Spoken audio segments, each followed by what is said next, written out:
Bueno, ahí estoy compartiendo pantalla. ¿Se ve? ¿Rolando? Se ve perfecto. Perfecto.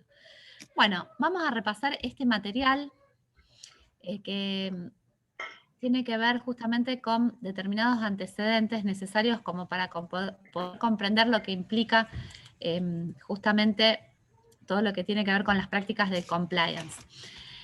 Vamos a hablar sobre lo que vinculado con el soborno transnacional y la responsabilidad de las personas jurídicas. Les voy a hacer primero una introducción en relación a lo que sería la OCDE, que es un órgano que está establecido, bueno, en París en el año 1961, cuya misión es impulsar determinadas políticas que mejoran las condiciones económicas y sociales de sus miembros y favorecer el bienestar general. Argentina está intentando ingresar a la OCDE ya desde hace muchos años, viene realizando gestiones en este sentido, y justamente, bueno, una de los requisitos es tratar de generar mayor transparencia. En ese sentido es que se sanciona esta ley de responsabilidad de personas jurídicas, a partir de la cual se comienza en Argentina a contar con una regulación en materia de compliance. En cuanto, bueno, a la OCDE, algo más que podríamos destacar es la definición de lo que tiene que ver con el delito de cohecho de servidores públicos extranjeros, donde expresamente establece que cada parte va a tomar las medidas que sean necesarias para tipificar qué es un delito penal que una persona deliberadamente ofrezca, prometa o conceda cualquier ventaja indebida, pecuniaria o de otra índole a un servidor público extranjero. ¿Y por qué la OCDE se preocupa justamente porque sus miembros cuenten con este tipo de legislación? ¿Por qué es tan importante? Porque todos los miembros de la OCDE tienen que estar en igualdad de condiciones para lo que sería un libre comercio y un justo comercio. O sea, como para que ninguno pudiera estar teniendo determinada ventaja frente a otro. Entonces, estas situaciones de mayor transparencia, de contar con una legislación, son la base como mínima que pide este organismo para posibilitar el ingreso. La Convención para combatir el cohecho de servidores públicos extranjeros en transacciones comerciales internacionales tiene que ver con, o sea, ¿en qué consiste este delito de cohecho de servidores públicos? Sería que no exista defensa por solicitud del funcionario, exista determinado pago indebido o ventaja impropia, o sea, una facilitación en los pagos, y determinadas, o podrían consistir también en determinadas ventajas no pecuniarias. Esas serían todas las formas. Sí, la definición de lo que es un funcionario público extranjero estaría dado porque se trata de un organismo internacional y multilateral en determinados territorios no reconocidos con una definición autónoma.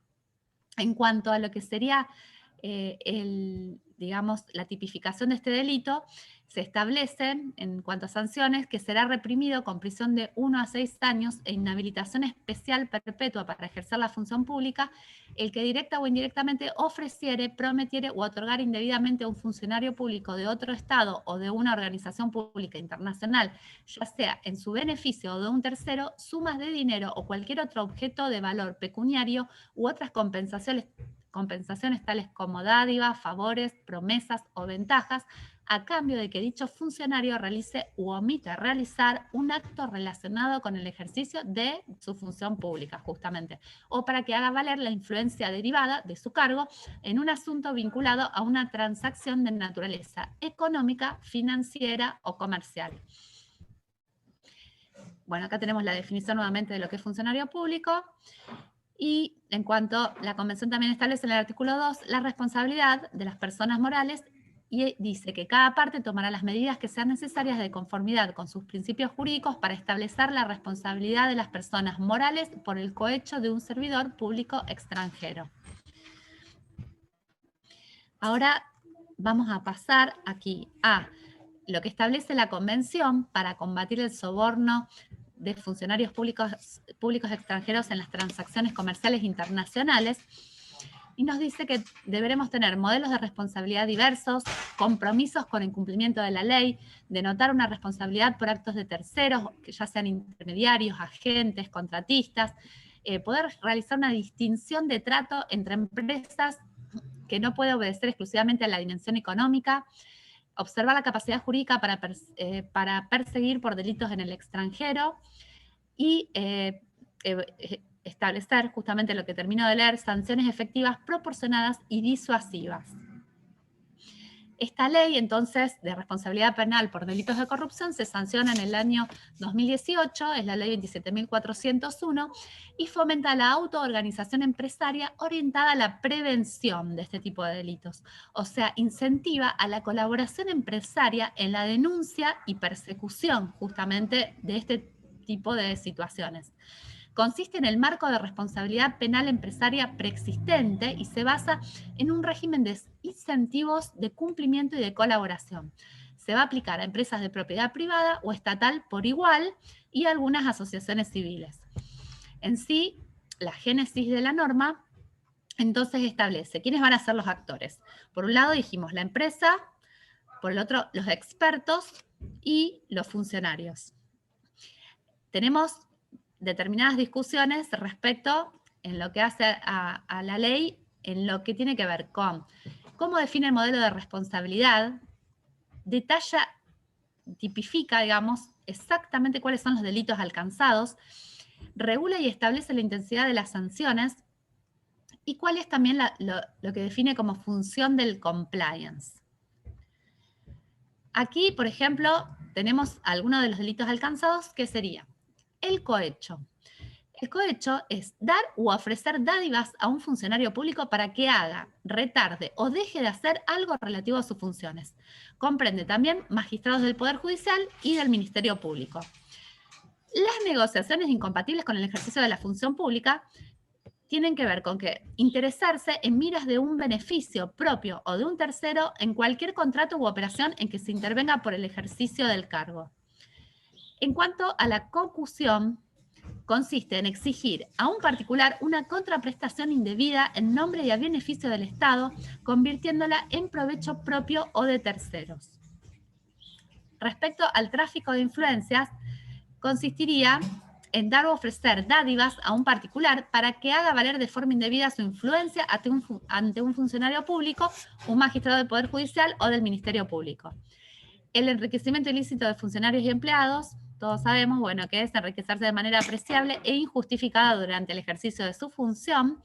Y este tema, que en particular compete a lo que serían los contadores públicos en cuanto ejercen su función también como auditores, en cuanto a poder certificar balances e informes falsos y emitir informes falsos. O sea, este nuevo delito que está tipificado en el artículo 300 bis del Código Penal genera una pena mayor y una multa cuando esas conductas fueran realizadas con el fin de ocultar la comisión de los delitos de cohecho nacional o transnacional. Y esto, ¿por qué es importante? Y quizás ustedes puedan pensar, bueno, todos los temas de compliance, o sea, atañe a las grandes organizaciones que puedan tener determinadas operaciones importantes con el Estado, o sea, quizás no me preocupo de que una pyme o determinado cliente pudiera llegar a tener este tipo de riesgos. Entonces, ahí es que, bueno, justamente ahora en la práctica con Rolando también les va a comentar un poco su experiencia, él es abogado, y justamente en este sentido es que nosotros tenemos que estar muy alertas y muy atentos, y por eso es de la importancia también de lo que conocemos como el hecho de conozca a su cliente, poder estar interiorizados de todos los tipos de operaciones, sobre todo de las empresas que incluso puedan tener operaciones de comercio exterior, en donde quizás también puedan llegar a tener un contacto con funcionarios públicos y eventualmente poder llegar a tener determinada incidencia de alguna de estos tipos de delitos que finalmente terminen plasmados o de alguna forma, podríamos decir, ocultos quizás de alguna forma en lo que serían registraciones contables de los estados contables, que de alguna forma podrían ver el impacto también de lo que puede terminar siendo alguno de todos estos delitos que finalmente terminan plasmados de alguna forma en esos estados contables, dado que normalmente las sumas que se manejan en este tipo de delitos no son menores, y si estamos hablando de montos que pueden trascender las fronteras, justamente, de alguna forma, las empresas terminan tratando de generarlo a través de sus vías de entidades, de las entidades financieras con las que operan, y disfrazándolas, si es que lo ocultan a su auditor, respecto con relación a otro tipo de operaciones. Entonces, justamente de allí la importancia de poder identificar este tipo de riesgos en el momento del planeamiento y, sobre todo, poder llevar adelante todos los procedimientos en materia de prevención, de lavado de dinero y de este tipo de delitos, ¿sí? Generalmente vamos ahora a ver cuál es la responsabilidad de las personas jurídicas que pudiera justamente tener a estas empresas como artífices y formando parte del delito que estaría justamente contemplado en esta ley. Entonces, en cuanto a responsabilidad, vendría a ser cualquiera, digamos, cualquier persona jurídica que sea responsable de los delitos realizados directa o indirectamente con su intervención o en su nombre, interés o beneficio. También, si quien hubiera actuado en beneficio o interés de la persona jurídica fuera un tercero sin atribuciones para representarla, pero ésta hubiera ratificado la gestión, aunque fuera de manera tácita. ¿Cuáles son? Bueno, estas sanciones son las que ya les mencioné. En síntesis, es multa de 2 a 5 veces del beneficio, suspensión de actividades para la empresa hasta 10 años, prohibición de participar en licitaciones por 10 años, puede llegar hasta la disolución y liquidación. Hay, en caso, bueno, de que sean empresas que se pueda terminar concluyendo que fueron constituidas específicamente para delinquir, también arribando a la pérdida o suspensión de beneficios estatales y, publicación de la sentencia. Aquí esto tiene que ver con la intensidad de las sanciones, pero vamos a detenernos en lo que hace a lo que sería la extinción de la pena. Y aquí, la importancia de algo que está establecido en la ley y que nos permitiría para cualquier persona jurídica poder eximirse de esa responsabilidad. Y tiene que ver con lo que se denomina autodenuncia, que sumado a un sistema de control interno adecuado y sumado a lo que sería eventualmente la devolución del beneficio en el caso en el que hubiere retenido o formado parte de la empresa de justamente alguna situación en que la favoreciera, pudiéramos generar un contexto por el cual esa persona jurídica pudiera quedar eximida de la pena. Esto es el beneficio que otorga la ley y que concretamente nos dice que quedará eximida de pena y responsabilidad administrativa la persona jurídica cuando concurra simultáneamente las siguientes circunstancias: que espontáneamente haya denunciado un delito previsto en esta ley como consecuencia de una actividad propia de detección e investigación interna, cuando hubiera implementado un sistema de control y supervisión adecuado con anterioridad al hecho del proceso,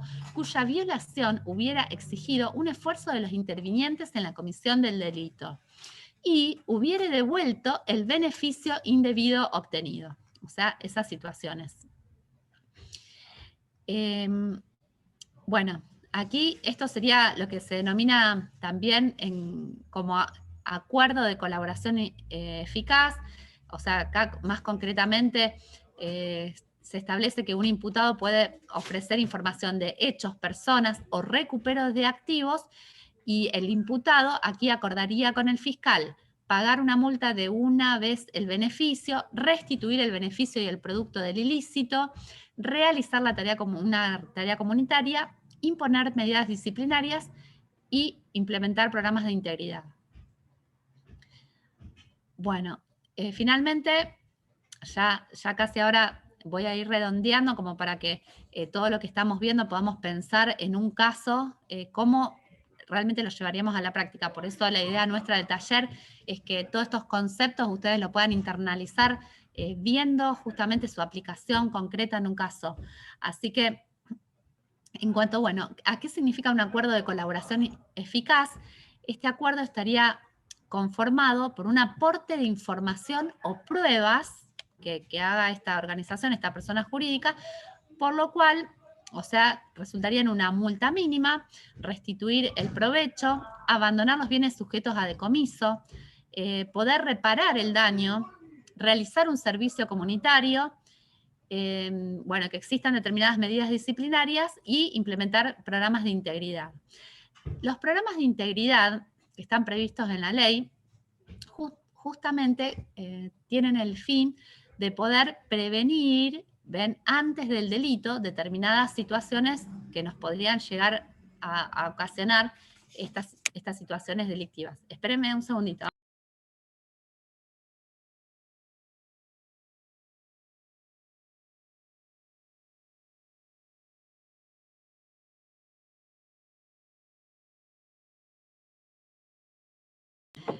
Bueno, como les decía recién, previenen situaciones. Entonces, antes que suceda cualquier delito, tienen que ver con resetear la relación con funcionarios y bajar el tono ético, generar un programa integral, adecuado y aprobado por el directorio, siempre en actualización, o sea, un programa justamente que tenga que ver con determinadas actividades de prevención y de refuerzos de controles internos, y establecer un responsable con independencia, recursos y acceso a máximo nivel decisorio.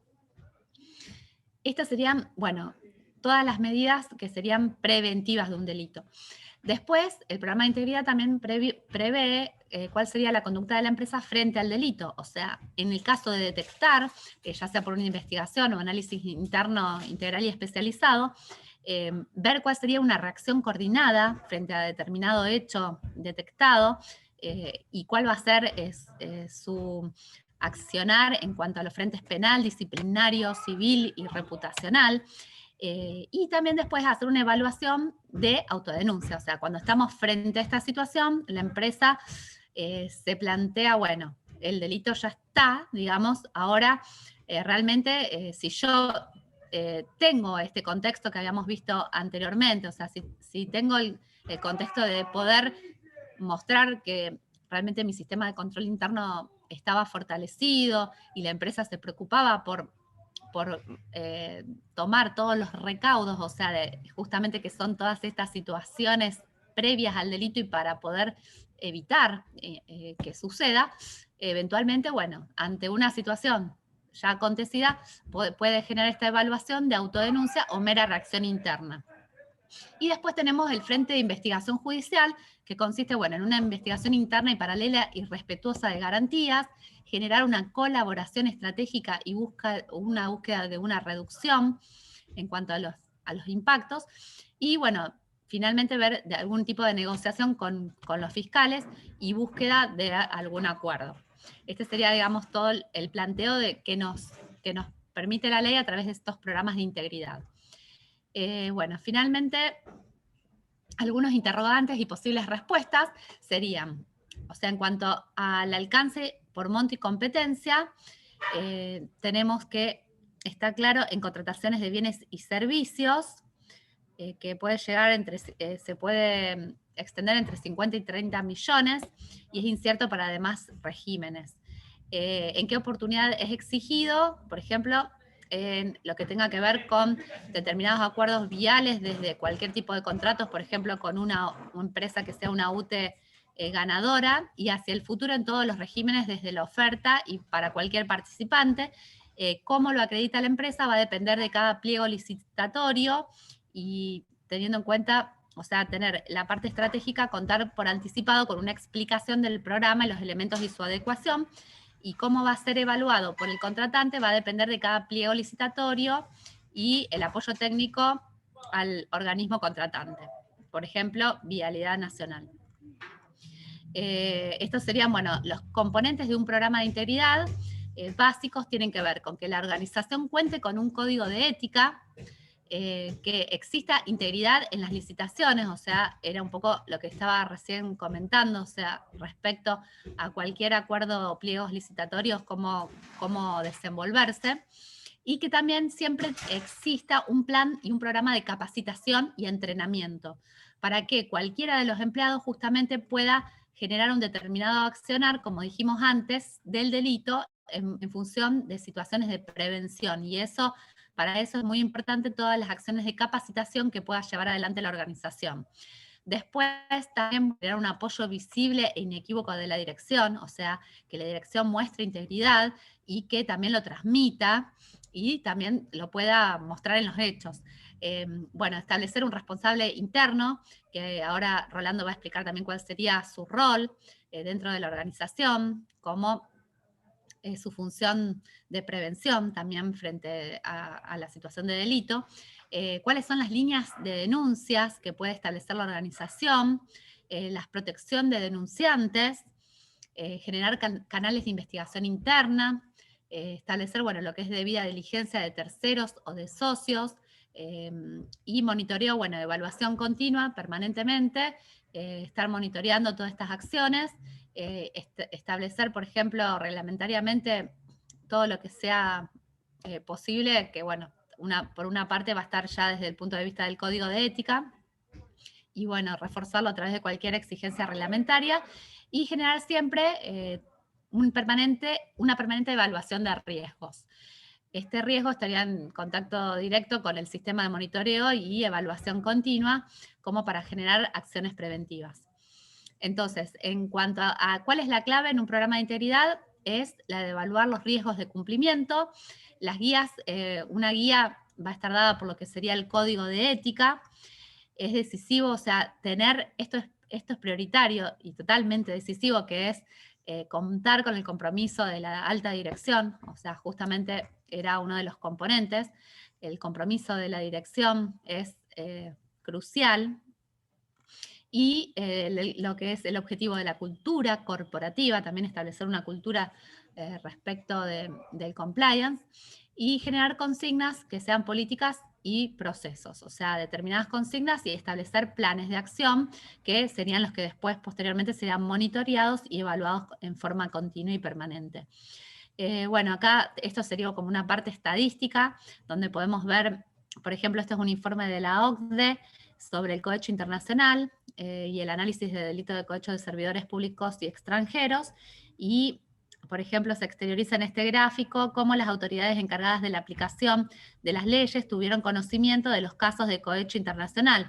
Entonces, fíjense cuál es la importancia de lo que serían los canales de denuncia. Esto sería un 31% fueron evidenciados por casos de denuncias voluntarias. Así que, bueno, esto era una de las claves, ven, líneas de denuncias de lo que es un elemento de un programa de integridad, y aquí lo podemos ver en la parte estadística. Por ejemplo, un 13% dice que fue a través de la aplicación de las leyes, un 13% con ayuda jurídica específica, recíproca, un 5% a través de medios de comunicación, bueno, y etcétera, hasta montos menores.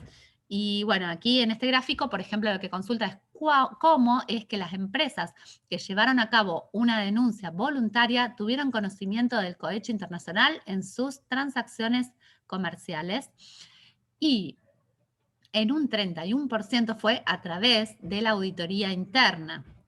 Así que bueno, en particular, acá en este caso, tuvo un rol protagónico todo lo que tenga que ver justamente con un sistema de monitoreo y evaluación continua, y en lo que hace a la evaluación de riesgos organizacionales. O sea, contar con una auditoría interna que cumpla estos roles, y establecer, bueno, la figura del oficial de cumplimiento como responsable interno, cumpliendo activamente su rol, también es fundamental. Así que bueno, en cuanto a los aspectos contables, como les decía al principio, ¿por qué este tema del compliance es tan imprescindible, tan importante para nuestra profesión, para en particular los contadores que ejercen como auditores y que certifican justamente determinados balances y emiten sus informes? justamente porque a través de la contabilidad, vamos a leer lo que dice el artículo 8, como para poder entender.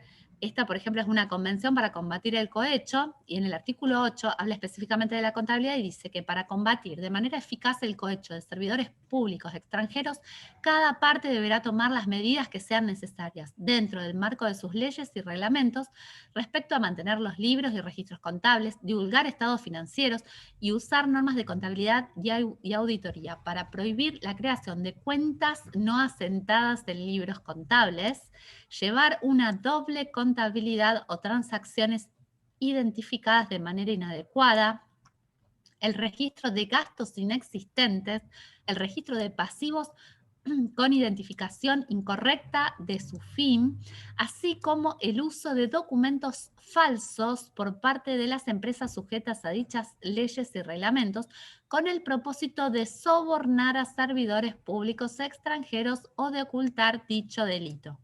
Cada parte estipulará sanciones eficaces, proporcionales y disuasorias de carácter civil, administrativo o penal para tales omisiones y falsificaciones con respecto a los libros contables, registros, cuentas y estados financieros de dichas empresas. Así que bueno, con esto concluyo lo que sería el marco que necesitamos para ir en sí a la actividad. Rolando, ya entonces te cedo el lugar para continuar. Bueno, cualquier cosa, igualmente, ya ustedes saben que me interrumpen y lo interrumpen a Rolando y en principio nos gustaría que pudiéramos generar una interacción. Igualmente, por más que ustedes no conozcan el tema, cualquier pregunta que se les cruce, no importa de qué se trate, o sea, si les parece que no pueda ser muy importante, ustedes háganla con confianza. Bueno, adelante, Rolando. Bueno, buenas tardes. Mi nombre es Rolando Rimesi. Bueno, ya hice una breve presentación antes. Soy abogado. Estoy certificado en ética y compliance. Y bueno, vamos a tratar de bajar todos estos conceptos a un aspecto más concreto, más práctico. Y para que realmente les sirva a ustedes lo que yo pueda llegar a decirles, me gustaría saber ustedes si están dentro de alguna organización, una empresa, si son asesores externos. Presentémonos, a ver un poco a qué se dedican, entonces yo voy a orientar la parte práctica a las necesidades concretas de quienes están acá, ¿no? Son 4 personas, en definitiva, tenemos son poquitos o poquitas, y tenemos la oportunidad de hacerlo más personalizado. Bueno. Hola. Ahí nos estamos viendo. Hola, ¿qué tal, Emilia? ¿Cómo estás? ¿Cómo estás, Emilia? Bueno, a mí me generan muchísimas dudas porque yo realmente no sé nada de esto. Lo he leído muy por arriba. Mi orientación principal es saber cómo se implementa esto, cómo se lleva a la práctica esto. Porque en realidad yo estoy preparando, que fue lo que dije ayer cuando iniciamos el seminario, estoy preparando mi trabajo final en el posgrado de operaciones de comercio exterior, y el tema que elegí es lavado de activos. Y como entiendo que esto le pega muy de cerca, yo quiero hacer alguna referencia para no solo tener un informe con lo que es el delito, sino una visión positiva de cuál es la solución.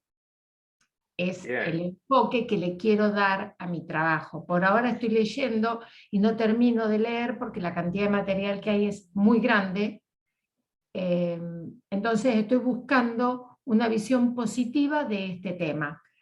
Yo quisiera ver si puedo orientarme con este curso, con este seminario, a ver por dónde lo tengo que llevar a la práctica, al compliance. Gracias. Bueno, Emilia, lo que vos vas a hacer, digamos, en eso, en todo lo que es comercio internacional, el compliance es clave. Es clave. Claro. Y además es una herramienta que te va a permitir, de alguna manera, tener el camino liberado en lo que es comercio internacional, porque si uno no se maneja con un programa de integridad en comercio internacional, se encuentra cada vez con más trabas. Ahora lo vamos a charlar un poco. Muchas gracias. No, por favor. Paulina. Sí, ¿qué tal? Buenas tardes, mucho ¿Cómo gusto. estás? Bien, Buenas todo tardes, bien, Paula. por suerte. Yo actualmente estoy trabajando como contadora interna, como auditora interna en una empresa mayorista de viajes. Y bueno, con todo este tema del COVID y demás, se paralizó bastante y estamos viéndonos bastante trabados con el tema de transferencias al exterior. Y tengo por ahí una cierta duda de decir, bueno, quizás antes estaba como auditora externa en otro estudio contable que auditábamos una casa de cambio en la cual siempre teníamos que hacer este tipo de controles y bueno, presentar al Banco Central y demás, una cuestión medio parecida a lo que escuchaba que decía Raquel, y por ahí lo veo como que sería quizás hasta necesario en algún punto, o lo exigirían los bancos para poder transferir al exterior en un futuro, o algo así, supongo que puede llegar a ver. Al principio como que lo veía muy para grandes corporaciones, como, no sé, empresas que licitan, o que quizás tienen algún organismo de contralor bastante importante, como, bueno, las casas de cambio que tienen al Banco Central, o CNB y demás, pero lo veo ahora cada vez más enfocado hasta en empresas pequeñas que quieran, porque bueno, yo actualmente trabajo en una pyme, pero bueno, o sea, que hacemos algo de comercio exterior, en este caso encima de servicios, que es como bastante complicado explicar o demostrar que es un servicio real, que se va a prestar, que tenemos que transferir al exterior. Y bueno, un poco eso, y ya abrir un poco el panorama para ver si hay que armar algo, y bueno, eso un poco en resumen. Bueno, bien, bien. Sí, sí, claro que ahí también tenés tela para cortar. A ver, Susana, ¿estás ahí? Bueno, Susana, no sé si no tiene micrófono y cámara o no está, pero bueno. Y Sofía Maidana. Hola, ¿me escuchan? Sí, Sí, Sofía. hola, ¿qué tal? Bueno, no prendo la cámara porque estoy en pijama con unas líneas de fiebre, pero no quería Bueno. perdérmelo. Hasta que dijiste las líneas de fiebre te iba a decir lo bien que haces, pero bueno, no, estás con fiebre, ¿no? Sí, me levanté hoy así, bueno, me quedé a trabajar acá y hace de temprano que estoy. Yo estoy en la parte de auditoría interna en una empresa. Ayer les conté que trabajaba en una ortopedia que vende material importado. Nos dedicamos a la venta de caderas, rodillas, artroscopía, de una marca importada que tiene su sucursal instalada en Argentina, y nosotros somos un distribuidor, somos un brazo de la sucursal. Ellos vienen con un programa de integridad, vienen con un manual y políticas de calidad que cada distribuidor las conocemos perfectamente, y nos relacionamos y acordamos y colaboramos para cumplir la política que ellos nos enseñan cuando tenemos el contrato, y colaboramos todos para ver cómo se pueden mejorar todo lo que respecta a la prevención del lavado de activos. Como sabrán, el rubro de salud es uno de los rubros donde se ven varios de las cosas que nombró Raquel hace un rato, como dar dádivas, que hayan tráfico de influencias, y bueno, en conjunto se trabaja con la parte del sector de calidad y con la gente que hace el programa de integridad de la firma y todos los distribuidores para ver cómo mejorar y que haya 100% compliance. Que para Argentina es un tema medianamente nuevo, y bueno, está muy bueno el tema. Bien, gracias, Sofía. Gracias, Bueno, Sofía. en realidad, vamos a tratar de todos estos conceptos que bueno, tan detalladamente dio Raquel. Yo imagino que en un punto ustedes deben estar algo abrumadas por toda esta información de golpe, información además tan detallada, ¿no es cierto? Porque toda la normativa que explica Raquel es la normativa de compliance que se aplica para cualquier empresa, incluso hasta desde YPF hasta una pyme o una MIPYME. Entonces, la clave para dar como dijo ayer Sebastián, este primer paso de los 1000 kilómetros que tenemos que dar en compliance, es no abrumarse con esto y tener en claro que cualquier programa de integridad tiene que estar dimensionado de una manera compatible con la organización, ¿no es cierto? Es decir, no es que vamos a tener que aplicar todos estos conceptos en una organización pequeña, porque si no se va la estructura de costos, sería imposible, porque no puedo poner semejante programa que requiere un montón de recursos, ¿no es cierto? Pero sí se pueden hacer un montón de cosas en una estructura pequeña orientado a compliance. Si tratamos de definir coloquialmente qué es compliance, o sea, me salgo de todas las definiciones técnicas que hablamos del tema, ¿no es cierto? Con sus palabras. ¿Ustedes pero con pocas palabras, para ustedes, ¿qué es esto de compliance? ¿Qué idea tienen? ¿Qué idea mental tienen del compliance? ¿Qué es o para qué? Como quieran. A ver, ¿quién se anima? ¿Quién arranca? Seguridad, transparencia, suena con muchos controles internos. Seguridad, mucho control para... interno, es Sí. cierto. A ver, Emilia. Para mí el compliance es la estructura que arma la empresa para lograr detectar el funcionario corrupto que tiene adentro y no quedar la empresa pegada con un funcionario corrupto. Porque si toda la empresa es corrupta, el compliance no lo arma. Me parece a mí. Porque hay mucha empresa argentina que se encuentra de un día para el otro metida en un problema que organizó un fulano. Me parece a mí. Así es. A ver, Sofía. Sofía no puede ni Sofía hablar. está con Dejémosla que escuche. Vamos a dejarla descansar y que escuche. Ahí está, tenía apagado el micrófono, Ay. perdón. Como decía Emilia o Graciela, Las creo que dos. ayer le habían cambiado el nombre. Sí, pero usó los dos. Bueno, para mí es la forma en que se presenta, se hace visible la empresa y toda su organización interna frente a cualquier tercero, sea el cliente consumidor final, sea el Estado, sea el fisco, sea quien sea. Y a veces, muchas veces, queda todo lo que es la empresa plasmado en los libros obligatorios que tiene que llevar. Y hay muchas cosas que quedan por afuera. Yo en la empresa en la que estoy, para que se den una idea de cómo es la política, el plan de integridad que tiene nuestro proveedor y al cual todos nos aceptamos, todos los distribuidores lo aceptamos, controlamos hasta los tickets de café. Y tenemos que dejar una exposición de con quién se toma, para qué se toma, qué se charla. No se pueden dar regalos empresariales. Si se dan gratificaciones al personal, se tiene que establecer puntualmente quién lo recibe, por qué lo recibe, en calidad de qué. Y bueno, la verdad es que no lo conozco al compliance de manera bibliográfica, pero lo veo y lo consumo diariamente con todas las actividades que hay en la empresa. Claro, porque ustedes evidentemente han heredado un robusto programa de integridad.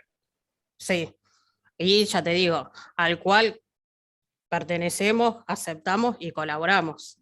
Es un trabajo a diario que se hace entre el proveedor y todos los distribuidores.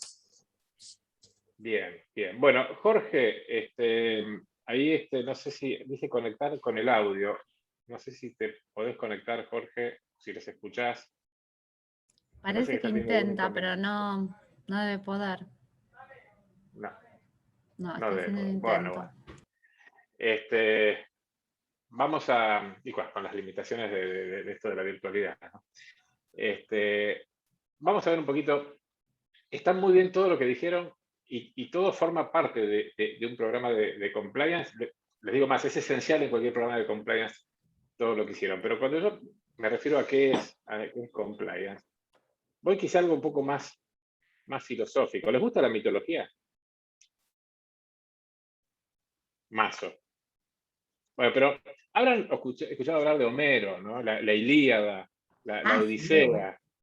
Bueno, ella que nos guste sentarnos a leer de eso es otro tema.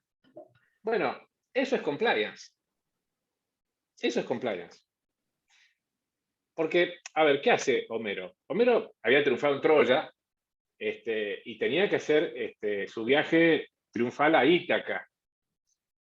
Pero si ustedes agarran el mapa, Troya no está lejos de Ítaca. Sin embargo, él toma un camino muy largo que de alguna manera se resume en 2 palabras que dijo Raquel, el compliance. Porque quizás ustedes no lo advirtieron, pero de todo lo que dijo Raquel, ¿saben qué es lo más importante? 2 palabras que ella dijo. Sin atajos. Eso es compliance. Lo que hizo Homero es, paró en el África, después se fue al norte, al sur de Francia, después por lo que hoy es la Sardeña, Córcega, llegó a lo que hoy es Positano, que eso era el inframundo, ¿no? Y llega o mejor dicho, tiene que pasar por una isla que es la isla de las Sirenas. O sea, si alguno fue a Capri, hay una playa que tiene enfrente unas piedras. Esas son las piedras donde estaban los cantos de sirena. Ahí en Capri, esa es la isla de las sirenas. ¿Y qué hace Homero? Para evitar la tentación, a la cual todos estamos sometidos en nuestro trabajo a diario. La tentación del atajo, ¿no es cierto?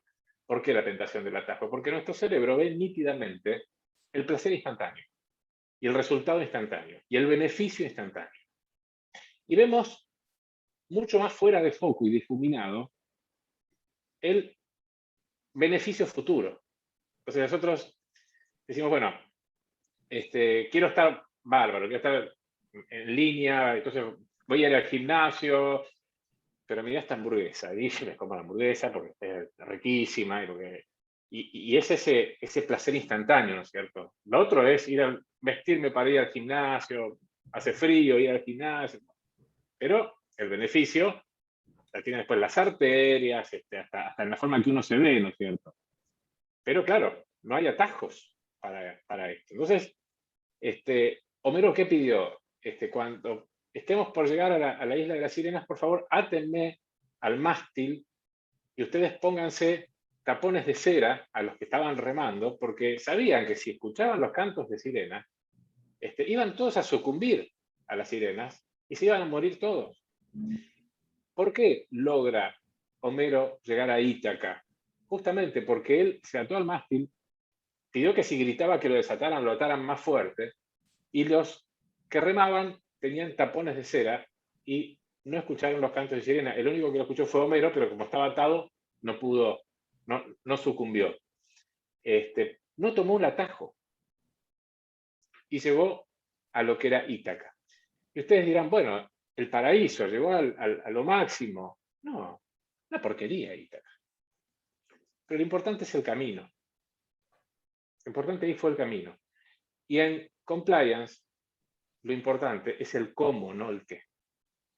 Porque uno puede tener un objetivo, perfecto, pero lo importante es cómo llego al objetivo. Yo puedo mañana viajar a Buenos Aires y puedo ir en 2 horas a 200 kilómetros por hora, puedo pasar semáforos en rojo, o puedo ir a velocidad reglamentaria, pagando el peaje como corresponde. Es decir, el qué es lo mismo, el tema es el cómo, ¿cierto? De una Rolando, manera pongo en riesgo la... Sí. Te quería avisar que Jorge no puede hablar, pero que recién te escribió y que dijo que le encanta toda la mitología griega y que es fantástica. Bueno, Así que Jorge, bueno, fue muy bueno me el alegro. ejemplo como para llevarlo a un caso de explicación Bueno, bien entonces tangible. cuando les pregunten sobre compliance, acuérdense de Homero. Entonces es eso, es el cómo, ¿cierto? Entonces vamos a tratar de bajar ese cómo a la práctica y de alguna manera dimensionarlo en función de las necesidades de cada organización. Eso es lo que importa. A ver, sería buenísimo que ustedes mañana cuando vayan a trabajar puedan decir, tenemos que hacer esto, bueno, en el caso de Sofía ya lo tienen, pero el resto, tenemos que hacer compliance por esto. Entonces, ¿por qué voy a tener un programa de integridad? Bueno, puedo tener un programa de integridad por muchas razones. Uno puede decir, bueno, porque me lo exige la ley. Me lo exige la ley. Raquel habló de la 27401, que establece cómo debe ser un programa de integridad, ¿no es cierto? En realidad, no es obligatorio. Yo puedo no tener un programa de integridad. Y sigo por la vida sin el programa de integridad. ¿Por qué lo tendría? Bueno, desde el punto de vista legal, y lo tendría porque si yo no tengo un programa de integridad, en caso de que mi organización sea imputada por un delito de la ley penal de personas jurídicas, estos que vimos recién, ¿no es cierto? El cohecho, concusión, etcétera, enriquecimiento ilícito, la única forma por la cual voy a tener una chance de no tener una pena o tener una pena muy baja que no me ocasione un perjuicio, es teniendo tres cosas. Autodenuncia, lo dijo Raquel. A ver si se acuerdan. ¿Alguno se anima a decirlo, las tres cosas? No. Autodenuncia, programa de integridad y restitución del beneficio indebidamente obtenido. Y yo le agrego una cuarta porque está también, y es la colaboración en la investigación. ¿La colaboración qué? En la investigación. ¿Y la Cuando se investiga el restitución quién delito, la hace? ¿La empresa si fue un funcionario corrupto? por su, a ver, sería muy sencillo para una empresa decir, pero fue este funcionario corrupto, entonces yo me busco un Juan cualquiera, total, la empresa nunca va a tener que pagar. La empresa No es responde por sus así. dependientes, siempre. No es La así. empresa responde por sus dependientes. Entonces, como la empresa eligió a esa persona, va a cargar con las consecuencias de lo que haya hecho esa persona. Está bien, lo hizo porque era una persona que de alguna manera defraudó a la empresa. Eso está claro. Por eso es la autodenuncia. Y por eso me exigen la autodenuncia. Porque con la autodenuncia por lo menos estoy demostrando que no es una cuestión que tenga que ver con ninguna política de la compañía. Esto fue un funcionario que se cortó solo a hacer esto. Entonces yo autodenuncio, pero igual me tengo que hacer cargo. Entonces me autodenuncio, demuestro que tengo un programa de integridad, vamos a ver qué programa de integridad tengo que mostrar que tengo. Claro, porque hay que armarlo previamente. Y a ver, primero, vamos a ver cómo funciona la autodenuncia. La autodenuncia la tengo que hacer antes de salir en el diario. Es decir, porque si yo a la mañana me levanto, abro el diario a las 7 de la mañana y ya veo una noticia de lo que pasó, por más que yo vaya corriendo a fiscalía a hacer la denuncia, ya es tarde. Es decir, el hecho no tiene que ser público, porque si no sería muy fácil, y yo especulo, no hago la denuncia, y cuando veo que la cosa ya empieza a tener cierta difusión pública, ¡boom!, voy y hago la denuncia. No, eso no es una autodenuncia. Eso es una especulación. Eso no sirve para nada. Punto número 1. Punto número 2. Tengo que tener previamente un programa de compliance. Pero no me sirve tener un código de ética y la firma de que todos recibieron el código de ética, que se comprometen a leerlo y a cumplir cada una de las normas que dice el código de ética. Eso es un programa de papel. El programa de papel no sirve para nada tampoco. El programa de integridad tiene que ver con lo que dijo Raquel y con lo que dijo José Sebastián. Tiene que ver con la gestión de compliance. Esto de, por supuesto que tengo que tener el código de ética, tengo que tener un montón de elementos más que son los que me marca la ley, que explicó claramente recién Raquel, pero, a ver, tengo que tener la línea de denuncias, tengo que tener un mapa de riesgos, tengo que tener un proceso de mejora continua, tengo que tener una evaluación, tengo que tener capacitación permanente, tengo que tener sobre todo una excelente comunicación dentro de la empresa. Y si yo no demuestro, y todo esto lo tengo que tener documentado por otra parte, no puedo decir que tiene que estar todo documentado. Entonces, si uno demuestra que realmente tiene en funcionamiento un programa de integridad, porque el programa, a ver, ¿se acuerdan de Skanka, por ejemplo? Y Odebrecht. Bueno, ¿saben qué tenían en común Skanka y Odebrecht? Tenían los mejores códigos de éticas y programas de integridad que se hayan escrito. Pero lo tenían en un cajón. Eso es un programa de papel.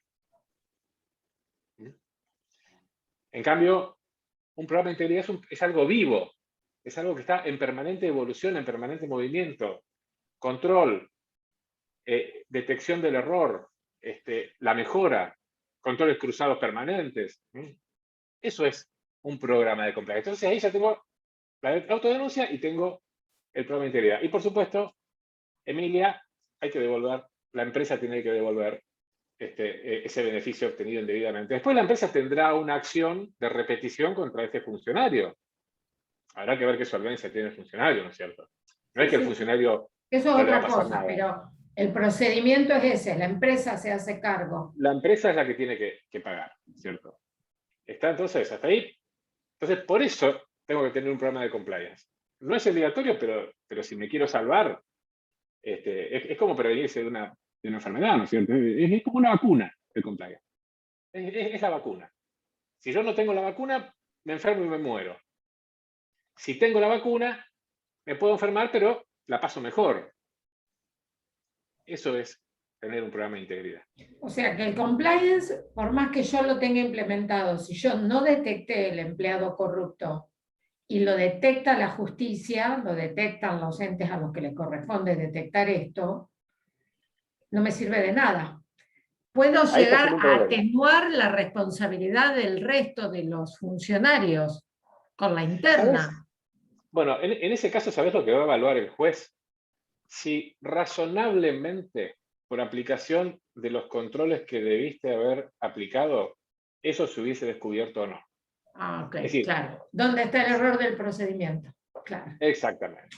Porque si en realidad vos no lo detectaste, pero nunca implementaste ningún control, fuiste negligente como empresa. Entonces te tenés que hacer cargo. Ahora, si vos demostrás que tenés un robusto programa de integridad, de acuerdo a las dimensiones de una aún empresa, así, no lo detectamos, podemos y llegar no a lo salvar detectaste, a pero algún bueno, funcionario sano. exactamente. Exactamente. Claro. Entonces, por eso digo que es parecido a una vacuna, esto. Una consulta, cuando hablan del funcionario, ¿tiene que ser alguien interno de la empresa o puede ser cliente, Yo hablaba proveedor? de un interno, yo hablaba del interno de la empresa, desde el lado de la empresa hablaba yo. Bueno, pero fíjense que Raquel lo dijo, puede ser el funcionario de la empresa o puede ser un tercero que aún sin facultades, dijo Raquel, puede realizar algún acto que podría ser convalidado Ay, no escucho bien. o tácitamente por la empresa. ¿Por qué? ¿Por qué se escribe ¿Querés, así la ley? ¿Sí? Rolando, ¿querés acercarte un poquito más al micrófono? ¿Susana? ¿Quién es la que no escucha? ¿Sofía? ¿Sofi? No, yo no estaba escuchando bien. Paulina, no sé si era mi internet o... ¿Pero me escuchan bien? ¿Ahí nos escuchás? Sí. ¿Ahora? Ahora sí, se ve que bajó un poquito internet. Bueno, ¿no? Les decía entonces, Raquel les decía que puede ser un funcionario de la empresa o puede ser un tercero que realizó alguna gestión en beneficio, entre comillas, ¿no? de la empresa y que esta gestión fue admitida tácita o expresamente por la empresa. Perfecto. La ley tiene este tipo de redacciones porque si dejamos afuera la posibilidad de que sea un tercero, sería muy fácil. Contratar un tercero, como les dije antes, un Juan cualquiera que haga total, no, en mi empresa no fue nadie. No, pero te beneficiaste y lo convalidaste de alguna y te manera. callaste. Y te callaste y te aprovechaste, claro, y te callaste. Entonces, no se zafa con un tercero. Incluso, la gestión del compliance podría estar tercerizada, en todo o en parte. Y yo voy a BDO y que BDO me haga me gestione el programa de compliance, me lo audite, me haga las capacitaciones, la línea de denuncias, etcétera, ¿no es cierto? O puedo tener un compliance officer dentro de la empresa con una proyectura externa también. Pero bueno, por eso, ese es un motivo por el cual tengo que tener compliance. Digo, si quiero ir a la empresa a vender el tema de compliance, acá ya tenemos un buen argumento. Otro argumento de peso es, si no tengo un programa de compliance, cada vez se me cierran más las puertas. Ahora, yo les voy a compartir, y yo lo viví, mire, yo estoy a cargo de las gerencias legales de una cooperativa muy grande, y agropecuaria, y la verdad que en el medio agropecuario hasta no le suena bien esto de hablar de compliance. Entonces, tuve que hacer un esfuerzo muy grande, ¿no? Y encima, cuando uno empieza a hablar de la FCPA, que habló recién Raquel, o la UK Brewery Act, o términos como pantuflage, y qué sé yo, bueno, te abren los ojos así y te de qué está hablando. Pero les voy a mostrar cómo le entré yo al tema de compliance en la cooperativa. A ver si puedo compartirles. De paso, les voy diciendo que también acá en el chat, si bien yo le pasé el material para que se los manden por mail, lo pueden también, si quieren, descargar ahora en el momento. Y también hay un caso práctico que por las dudas también está en el chat, que es el Bien. caso que les iba a mostrar Rolando. No sé si vamos a llegar con ese caso práctico. Ah, bueno. Pero bueno, Okay. creo que este ida y vuelta está bueno porque Sí, preguntan sí, y... tal cual. Bueno, a ver, acá ven ustedes, no sé si se ve, lo que puse ahí, un montón de logos, ¿lo ven? Sí. Ok.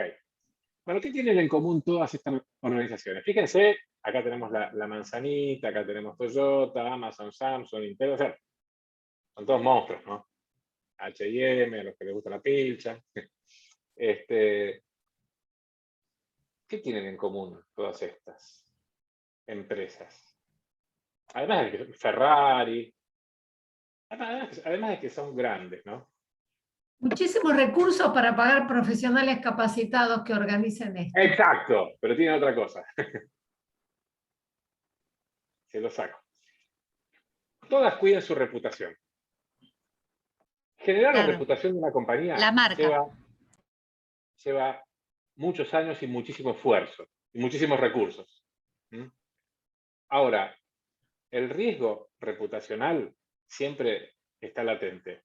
Y así como cuesta años hacerse una reputación, bastan 5 minutos para destruirla. Entonces, un programa de compliance es un programa que sirve para preservar la reputación de una compañía. Todas estas compañías tienen eso. A ver, ¿por qué compran Samsung? O Apple? ¿Por qué es mejor? No, por la marca, por la reputación de la marca, no compras esos productos. Porque a lo mejor yo compro un Xiaomi más barato y mejor que el Samsung. Digo, por decir cualquier cosa, ¿no es cierto? Pero prefiero comprar Apple o prefiero comprar Samsung. Entonces, la reputación es un activo enorme de las compañías. Y esa reputación hay que cuidar. Ahora bien, quiero ser más utilitarista. ¿Por qué no me convenciste? ¿Por qué tengo que hacer compliance? Entonces les voy a compartir otra cosa, que fue lo que de alguna manera a mí me sirvió, como les decía antes, para entrar con este tema. A ver, acá está. Fíjense, Banco de la Nación Argentina, un formulario, declaración de integridad, estándares mínimos de cumplimiento. Yo les pido, hagamos un ejercicio. Y digan sí o no. Sí, bueno, Sofía va a decir todo que sí, pero el resto. Digan sí o no, si la organización de ustedes tiene esto. Declare sí o no. A la alta dirección de la persona jurídica a la que usted representa respalda o promueve principios de ética, integridad, transparencia y tiene tolerancia cero ante el incumplimiento. Si ustedes pueden poner que sí, pero demostrámelo. ¿Qué hace la empresa donde ustedes trabajan para eso? Y da cosita poner no, da un poco de vergüenza. Es un poco humillante empezar a poner no tengo nada. Entonces, cuando el banco vea esto, ¿qué calificación me va a dar el banco? Porque le da importancia. Y estamos hablando de Banco Nación, no estamos hablando de una multinacional. Entonces, fíjense, monitoreo y evaluación continua de la efectividad del programa de integridad. ¿Lo tienen? Canal de denuncias y irregularidades, línea ética administrado internamente o por un tercero. Política de protección del denunciante, que eso es fundamental en cualquier programa de compliance.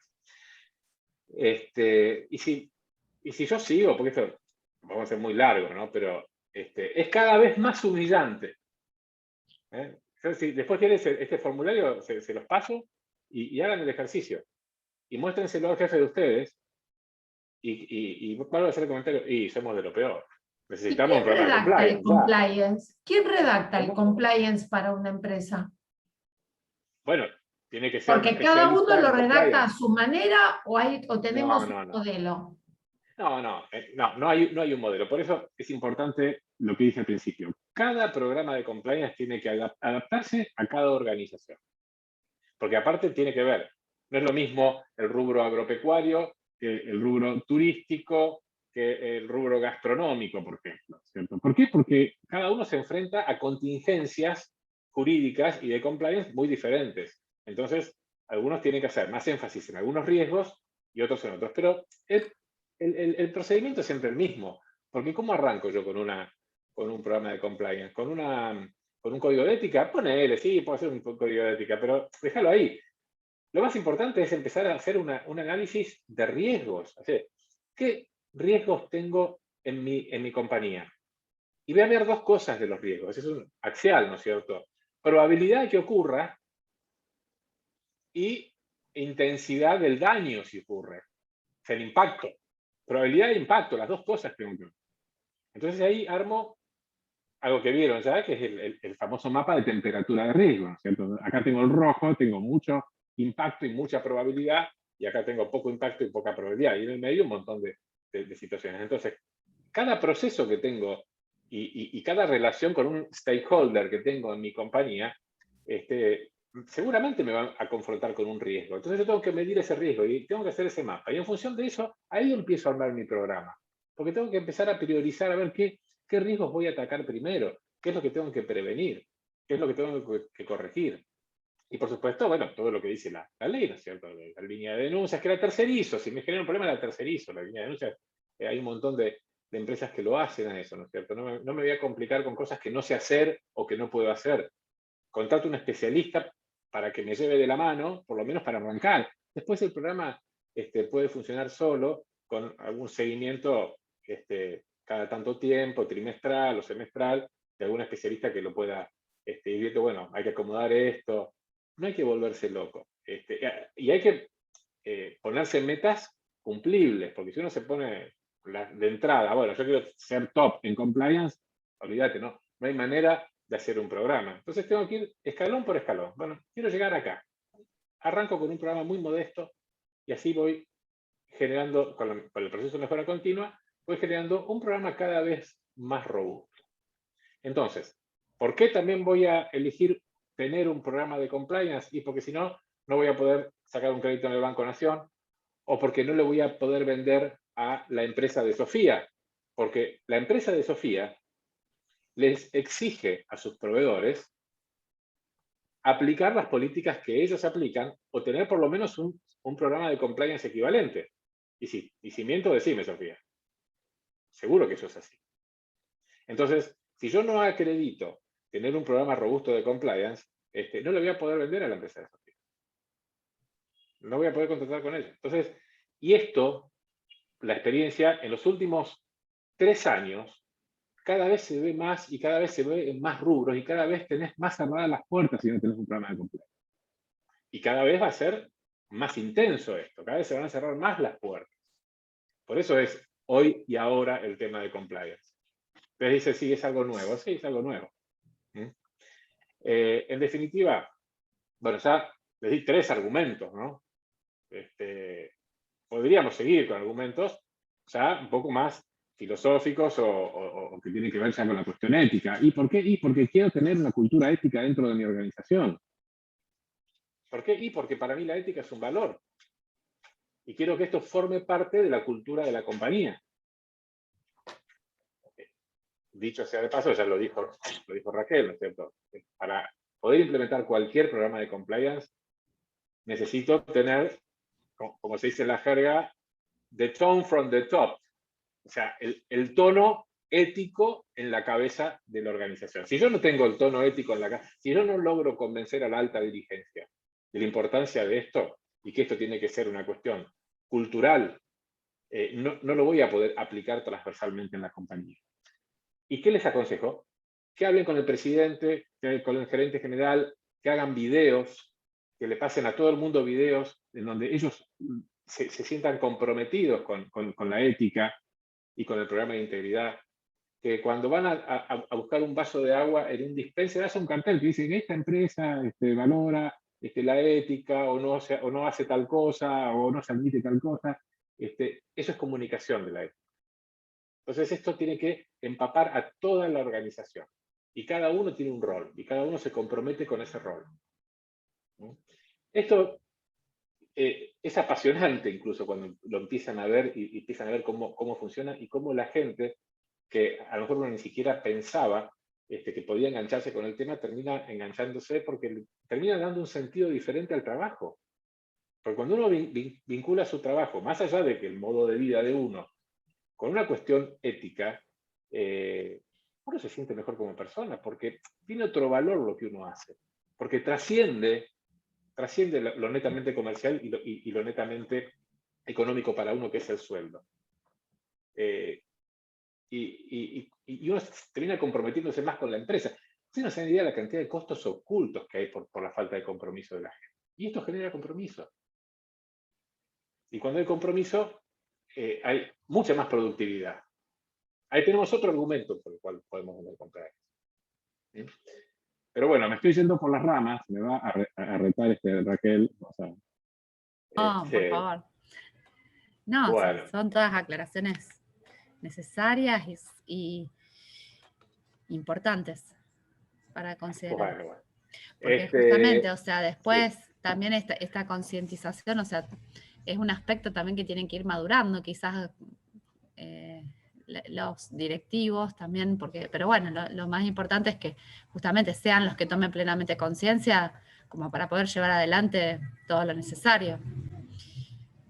Yo creo que el entendimiento desde el punto de vista de riesgos y de todo lo que puede conllevar, creo que puede ser fundamental. Pero bueno, muchas veces existe también desconocimiento, o sea, todas estas cuestiones que nosotros estamos haciendo dentro del Consejo de Ciencias Económicas y esta actividad, por ejemplo, de taller, también tiene que ver con un trasfondo incluso que se busca a nivel nacional. Por ejemplo, este material que yo ahora les pasé fue como preparado, o sea, es un curso que a nosotros nos dieron desde la Oficina de Anticorrupción de la Presidencia de la Nación. O sea, porque también el compromiso viene desde ahí, también desde las autoridades que quieran generar procesos de transparencia. O sea, si ellos son los que están intentando incorporarse a la OCDE, o sea, lo que pretenden es también que los artífices y todos los actores, incluyendo, por ejemplo, a los profesionales de ciencias económicas, tengan la mayor formación en este sentido, porque justamente son los que asisten a la empresa, son los que en primera medida cuando un empresario quiera saber de qué se trata el compliance, como recién preguntaba Emilia, y bueno, ¿y esto y cómo lo puedo bajar en mi organización? O sea, al primero que le van a preguntar es a sus asesores, a su abogado y también a su contador. Así que bueno, por esto es que es importante que nos empecemos a formar, a interiorizarnos y a comenzar también a tratar de cada vez adquirir mayores conocimientos y más organizados, porque justamente, o sea, esta especialidad, digamos, este tema en particular de compliance, como también pasa con los temas de sostenibilidad, no se ven dentro de lo que es la materia, las carreras de grado. O sea, normalmente, quizás, no sé, en la parte, obviamente los abogados sí, quizás tengan mayor foco con todo lo que sería justamente la incumbencia profesional que tienen como abogados. Desgraciadamente no lo hay que ir a posgrado para eso. Claro, pasa más o menos lo mismo, o sea, pero nosotros dentro de la carrera de grado, o sea, realmente no tenemos estas herramientas y este tipo de profundidad quizás dentro de esta temática. Así que bueno, Entonces, bueno, yendo a la fase práctica, ¿no? Que es lo que ustedes están preguntando a gritos. Bueno, pero ¿cómo hago yo un programa de integridad? Entonces yo les decía, bajemos el nivel de ansiedad y vamos a adaptarlo a la organización. Entonces, arranco con el relevamiento, con un relevamiento de las contingencias que tengo asociadas a mi actividad. ¿Cómo me puede afectar esto? Etcétera. Hay quienes les pueden decir, bueno, pero la ley de responsabilidad penal empresaria refiere y aplica solamente a delitos específicos, que son los que menciona la ley, en los cuales solamente se dan cuando la empresa tiene un vínculo con el Estado. Entonces, si yo soy proveedor del Estado, pues, bueno, sí, claramente tengo una contingencia gigante y sí o sí más vale que tenga un programa de integridad. Pero hay quienes dicen, bueno, pues yo en realidad no lo vendo nada del Estado, yo no tengo ningún vínculo con el Estado, dicen algunos. Por ejemplo, en el caso tuyo de la empresa de turismo, no, yo no le vendo pasajes al Estado, ¿no? Para mí el Estado no existe, entonces yo no tengo esa contingencia. Entonces te hago una pregunta que obvia, ¿no? Digo, Paulina, ¿haces contribuciones patronales en tu empresa? ¿Pagás Sí, sí. impuestos? Sí, claro. Todo el día. ¿Te pueden llamar del Ministerio de Trabajo a hacer una inspección, por ejemplo, irte a hacer una inspección del Ministerio de Trabajo? Sí. No existe la empresa que no tenga un vínculo con el Estado. Y si yo, viene un funcionario del Ministerio de Trabajo y me detecta algo y quiero tomar el atajo, en lugar de como hacía Homero, y le digo, toma, pon en el acta que está todo bien, estoy en el cohecho, o sea, ya está la figura típica, me la pueden aplicar. Entonces, pero yo no contrato con el Estado, no importa. Pero no existe la compañía que no tenga esta contingencia. Algunas más que otras, ¿no es cierto? Pero todas la tienen. ¿Mm? Y digo, bueno, entonces, ¿qué tengo que tener? Todo lo que dijo Raquel, bueno, sí, todo lo que dijo Raquel, pero habrá que ver en qué dimensión, ¿no es cierto? Es insustituible el apoyo de la alta dirigencia, eso ya lo dijimos, eso es insustituible. Pero habrá que ver en un directorio de una gran empresa cómo se gestiona ese apoyo, quizás sea más difícil que en una empresa más pequeña. El código de ética, me puedo robar un código de ética. Esto que acabo de decir no es muy compliance, ¿no es cierto? Es una paradoja. Pero, y arranco, sí, me robo un código de ética de algún lado y lo adapto. Está bien, hagamos eso porque no es robar. Es copiar, pero bueno, acá no hay derechos de autor, ¿no es cierto? Tomo ideas de un código de ética, no está mal hacerlo. Peor es no hacer nada. No tengamos culpa con eso. Bueno, si soy una persona que va a contratar con el Estado y las licitaciones, tengo que tener un montón de procedimientos de integridad en las licitaciones. Por ejemplo, no me puedo reunir a almorzar con funcionarios públicos. Como decía Milton Friedman, no existe tal cosa como un almuerzo gratis. Y se refiere a esto. Bueno, las capacitaciones son un elemento fundamental. Se puede hacer en cualquier estructura una capacitación. Habría de mencionar en función de la estructura que tenga, ¿no es cierto? Los canales internos de denuncia, puede ser, como decía antes, puede ser tercerizado, puedo contratar a una empresa que lo haga. El tema de la protección del denunciante, esto es crucial si queremos que no fracase un programa de compliance, porque hace a que funcione el canal de denuncia. Ustedes saben que bueno, ya se los dijo Raquel, el 31% de los delitos que se descubren, o sea, los hechos de corrupción que se descubren, vienen por los canales de denuncia, ¿no es cierto? Y saben que el 40% de esas denuncias provienen de gente de afuera. O sea que el canal tiene que ser absolutamente abierto. No tener un canal de denuncia tiene un costo oculto gigante, porque todo lo que se pierde uno de descubrir por no tener un canal de denuncias, bueno, son estos costos ocultos.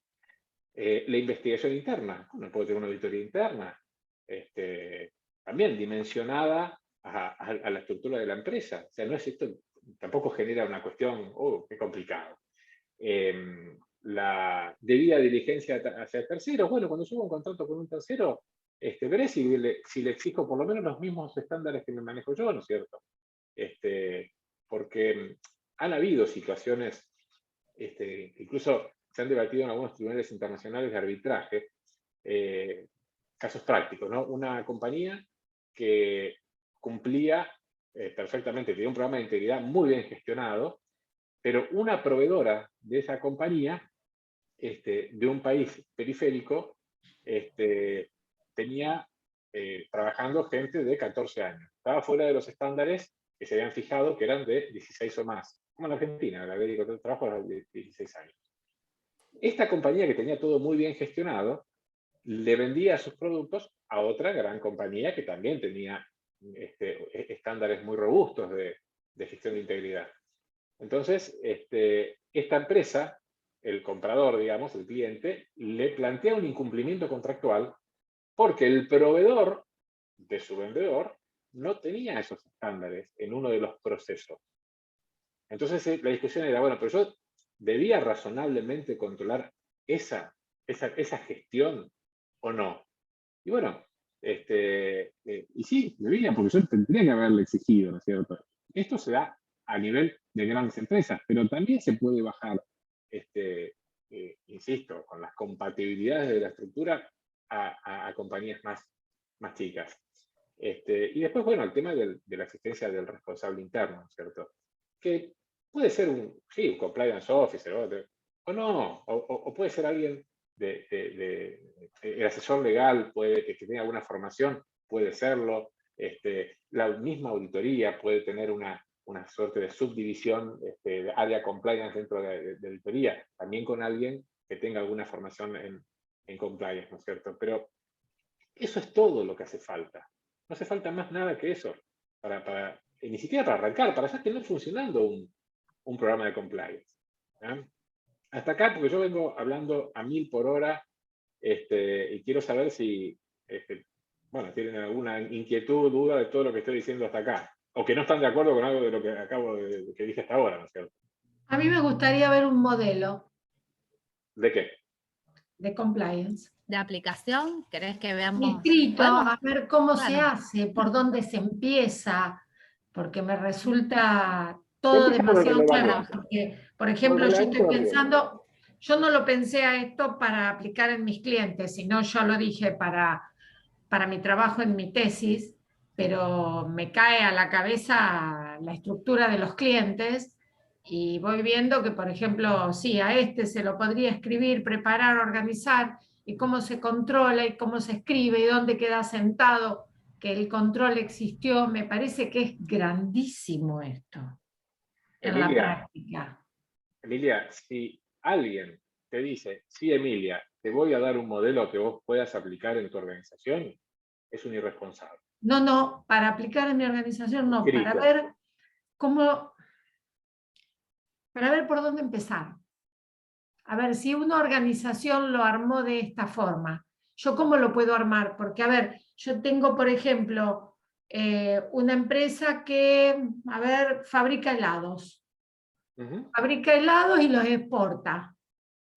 Fabrica porque se pueden vender las cremas frisadas, bla, bla, bla, bla, un montón de cosas.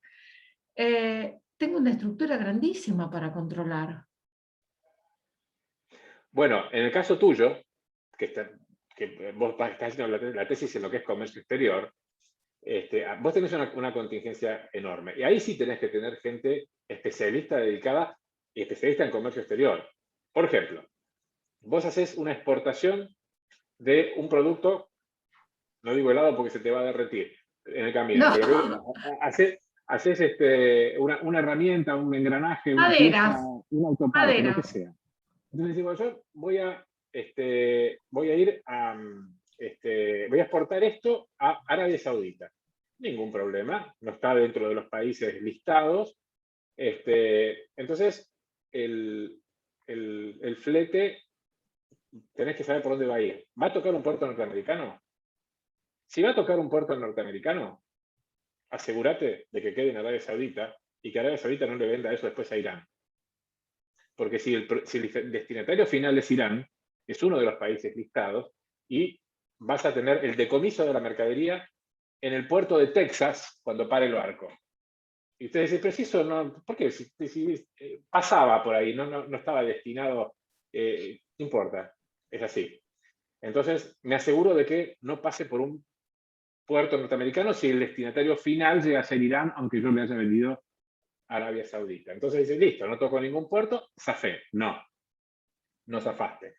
Porque si el banco que te otorga la carta de crédito es la filial de un banco norteamericano en Europa, hay un banco norteamericano, esta operación está tocando a Estados Unidos, también te vas a comer la sanción. Entonces me tengo que asegurar de que el banco no tenga ni siquiera una filial en Estados Unidos, porque ese engranaje va a ir a Irán.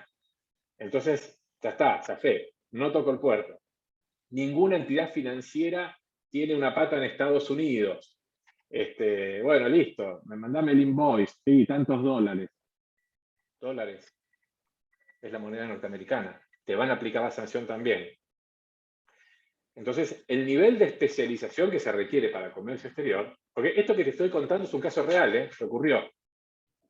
No era un engranaje, pero no importa. El destinatario final, la venta era Arabia Saudita y el destinatario final era Irán.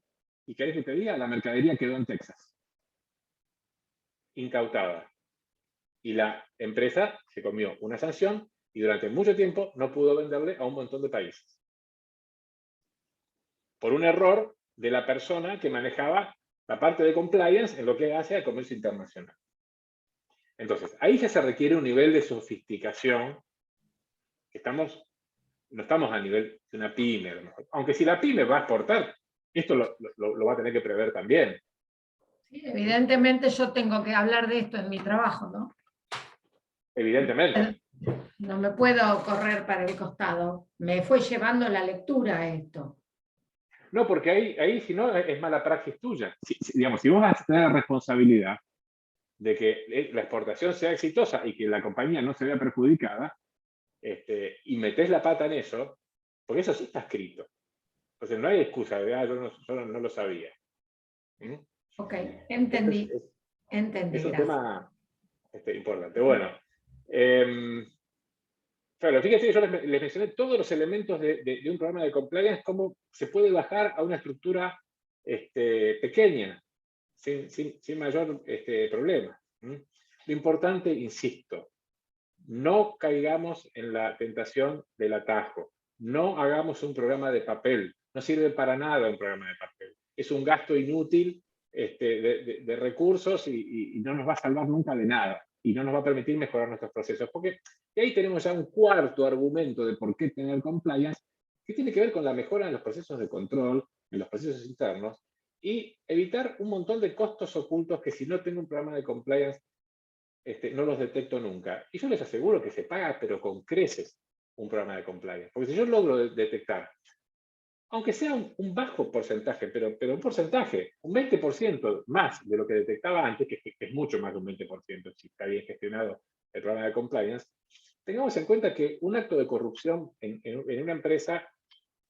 más que pyme, el costo promedio de un acto de corrupción realizado por un gerente, por un CEO, por cada acto son $250.000. Y por un funcionario no jerárquico, cada acto son $50.000 el costo. Esto es el promedio, ¿no? Mundial. Entonces, si un funcionario de mi compañía, que ni siquiera tiene un cargo jerárquico, se ve tentado a cometer un acto de corrupción, ya con ese solo empleado, con un solo acto, perdí $50.000. Entonces se recontra paga solo un programa un programa bien implementado, ¿no? De integridad. Entonces ahora, si les parece, porque se nos va el tiempo, vamos a hacer como un quiz, un práctico, vamos a jugar un poco. ¿Les parece? ¿Quieren jugar un poco? Agarren sus teléfonos, desbloquéenlos y escriban en el navegador del teléfono, el Chrome o el que tengan, pongan, se los voy a poner en el chat por las dudas, menti.com. A ver si yo logro, no sé si es doble, no, es directamente así, menti.com. Escriban esto, bueno, la M minúscula, ¿no? En el teléfono.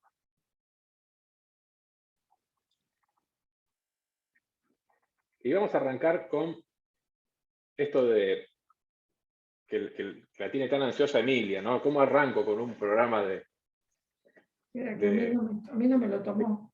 de compliance? ¿Pero estás conectado a internet? Se cierra y pones menti.com. Me hace menti.com. Cuando pongo buscar, se cierra. No sé si mi teléfono. A ver, Ahí está. Ahí empecé a buscar.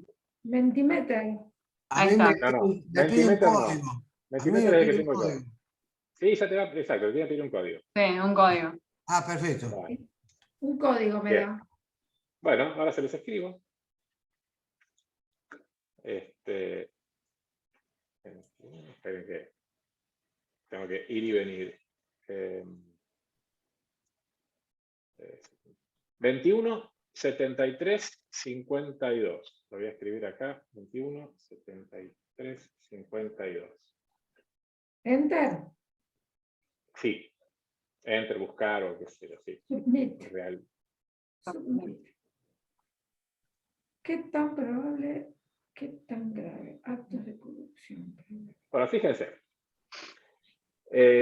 Acá tenemos vamos a armar una especie de mapa de riesgo. Este no tiene colores, porque el Menti no me permitía poner colores, pero la idea es que hacia arriba y a la derecha es el rojo, en el medio está el amarillo, y hacia la izquierda y abajo el verde. O sea, ahí no hay riesgo, ¿cierto?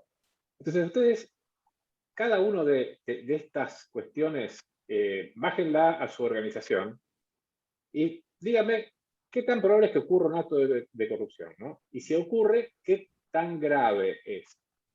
Y así lo mismo con los incumplimientos de las normas laborales, con incumplimientos de normas de higiene y seguridad, irregularidades en los registros contables y las deficientes controles en las compras y pagos o en cuenta corriente.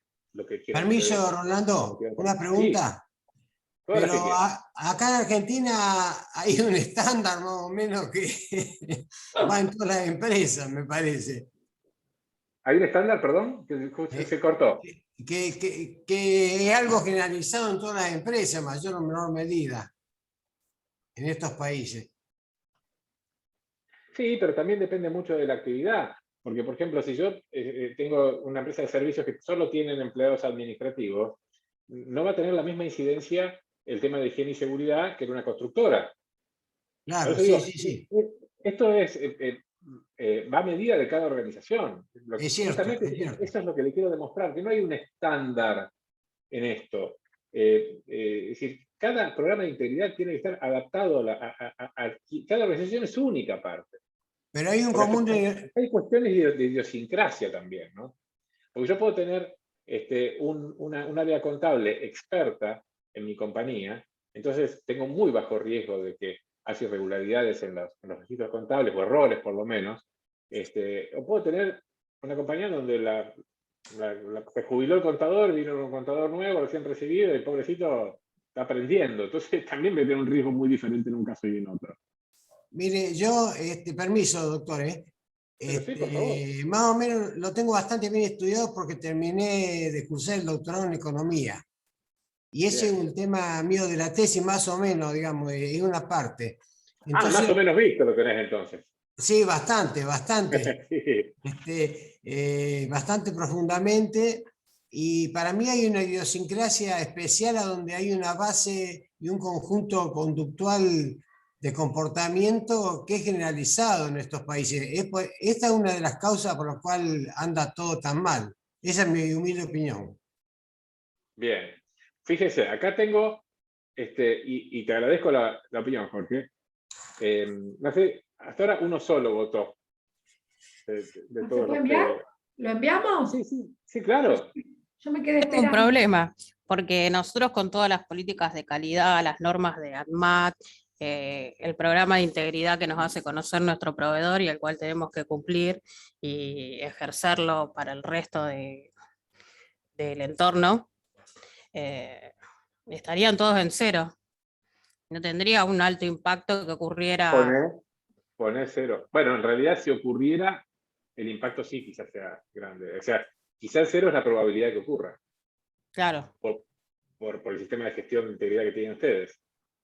Pero Bien. el impacto podría ser grande, en cero probabilidad que ocurra. nunca es 0, porque las personas son falibles, en todos sentidos son falibles. O sea, yo puedo tener el mejor procedimiento, pero estamos trabajando con seres humanos, siempre. Si fueran máquinas, no necesito el programa. ¿Me explico? Ujú. ¿Para qué quiero un programa de integridad si solamente son máquinas? Las máquinas van a hacer lo que el programa le diga que hacen. Las Y en personas el tienen todas 2040 vamos a libre ser albedrío. máquinas. Sí, claro. Vamos a tener, pero por ahora somos personas que tenemos libre albedrío, entonces todavía hace falta el programa de integridad. Después ya nos quedaremos sin laburo. Yo espero estar jubilado para eso. Bueno, ahí ya tengo 3. Y fíjense, yo pongo acá, a ver, vamos a... porque yo no estoy compartiendo esto, qué malo a mí, espero que se los voy a compartir, porque si no, ustedes no ven lo que yo estoy viendo. A ver. Zoom. Ahora sí, compartir. Fíjense, ¿lo ven? Ahí están. Fíjense que son todos muy optimistas ustedes. Yo les diría que no necesitan un programa de integridad, ¿eh? Tienen poca probabilidad, un impacto bastante moderado en general, por lo menos los 3 que votaron, ¿no? Pero bueno, así funciona un mapa de riesgo. Entonces empieza haciendo este relevamiento. Acá lo que más problema me estaría generando es el deficiente control en compras y pagos. Bueno, entonces hago un protocolo de control a lo que es compras y pagos, hago controles cruzados, por supuesto siempre por procesos, nunca por personas, y veo cómo funciona y lo voy monitoreando y voy haciendo, entro en este proceso de mejora continua, ¿no?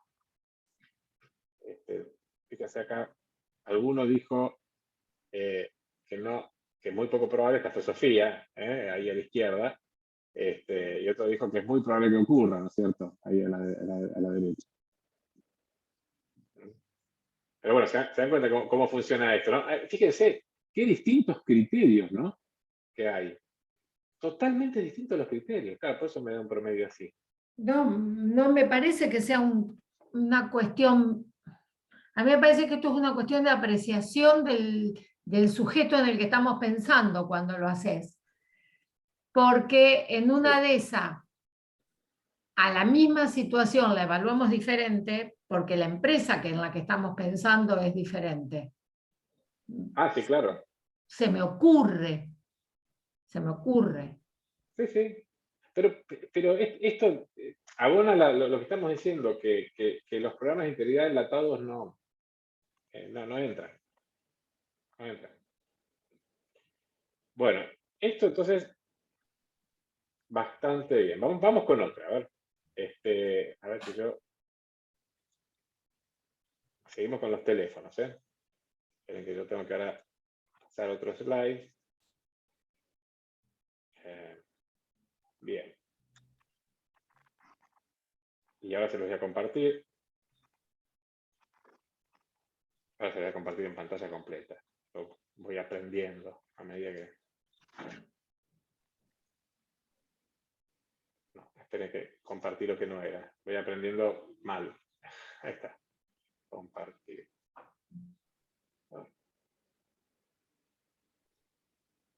¿Ahí lo ven? No, Dice, las funciones están... No sé qué pasa. A ver, vamos de nuevo. Compartir.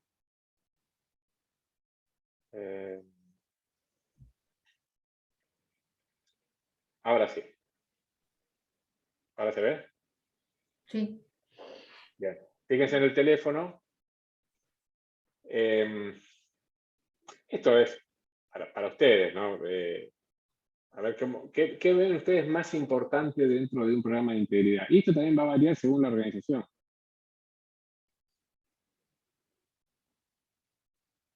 Bueno, es todo bastante importante, ¿no? Pero fíjense que ustedes le dan mucha importancia a algo que indudablemente tiene mucha importancia, que es el análisis y monitoreo de riesgos. Es clave. ¿Y el código de ética? El código de ética, sí, tiene que estar el código de ética. Pero, a ver, si yo no tengo the tone from the top, por más código de ética que tenga, va a caer en letra muerta. O sea, es mucho más importante que tenga la alta dirigencia convencida y comprometida y que baje permanentemente el mensaje, ¿sí?, que el código. El código me lo puedo aprender, pero lo puedo cumplir o no cumplir. Y lo voy a cumplir o no lo voy a cumplir según yo vea qué hacen mis superiores. Porque yo no voy a estar dispuesto a cumplir un código de ética que no cumplen mis superiores. Sí, en Argentina sí, pero en otros países no hace falta eso. Bueno, no, pero estamos en la Argentina. No, en Argentina sí, no, perdón, yo me refería a lo general. Tiene razón usted, en Argentina es así. Sí. Yo creo que En otros también un países cuello también habrán hecho sus de procesos. botella acá está donde, ¿quién es el que hace el análisis y el monitoreo? Es El un área de cuello compliance. ¿Cómo? El área de compliance. Que puede estar interna o tercerizada en todo o en parte. O sea, no querramos nosotros querer manejar todo lo que es compliance. Es como muchas disciplinas. Es probable que necesite arrancar con un asesor externo o con una consultora. ¿Mm? Por eso, bajemos los niveles de ansiedad con esto. ¿Ah? ¿Vamos con otro? Si les aburre esto, si no, No, a mí bajamos, no. Bueno, vamos con otro. Espero que tengo que dejar de compartir porque si no ustedes ven el resultado, porque ahora es multiple choice lo que vamos a hacer ahora, y si no me van a hacer trampa. A ver. Bueno, ahora vamos, se los voy a adelantar porque esto ya tiene, creo que son 45 segundos. ¿Cómo puedo mitigar o evitar la pena? O sea, supongamos, es el caso de que mi compañía fue imputada de un delito o estoy ante una situación de uno de los delitos previstos en la 27401 y veo que mi compañía puede ser imputada por alguno de estos delitos con todas las consecuencias que explicó Raquel en cuanto a las penas, ¿no es cierto? Que pueden llegar hasta la liquidación y disolución de la compañía. Entonces, ¿qué tengo que tener para tratar de mitigar la pena o incluso evitarla? Yo ahora se los voy a poner en la pantalla para que ustedes lo voten. Cuando yo le dé Enter, empiezan a correr los 45 segundos. Así que ya lo tienen en el teléfono. ¿Lo ven ustedes? A mí me fue al cuestionario anterior. ¿Qué fue el cuestionario anterior? Acá veo que están entrando a este cuestionario, ¿no? Ah, mira. Bueno, capaz lo mío. Introduce tu nombre. ¿Cuál sería el código? A ver. Introduce tu nombre. 21. A ver, lo digo. 7352. 2, 1, Ah, listo, sí. 7352. Ahí Sí está. aparece, sí aparece. Son 2 preguntas, puede ser. No, es una pregunta. Pero Ah. hay varias opciones. Pregunta 1 de 2. Sí. A ver qué dicen. ¿Qué ven ustedes? Porque yo no estoy viendo en el teléfono. Prepárate para jugar, dice el mío. Y el mío ¿Qué también. íbamos a jugar? Bueno, listo, entonces vamos. ¿Jugamos? Dale. Bien.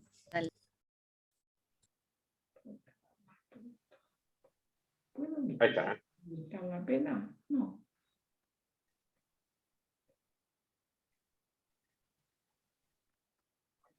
Con ese reloj ahí le metemos adrenalina.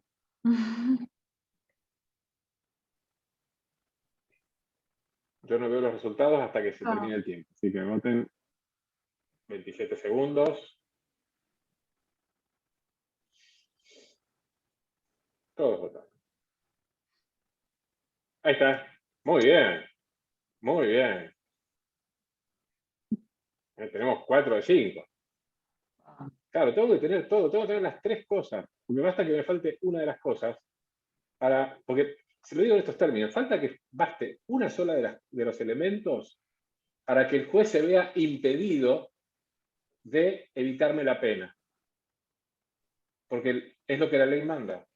Aunque el juez quisiera decir, bueno, no te voy a aplicar ninguna pena, no lo va a poder hacer.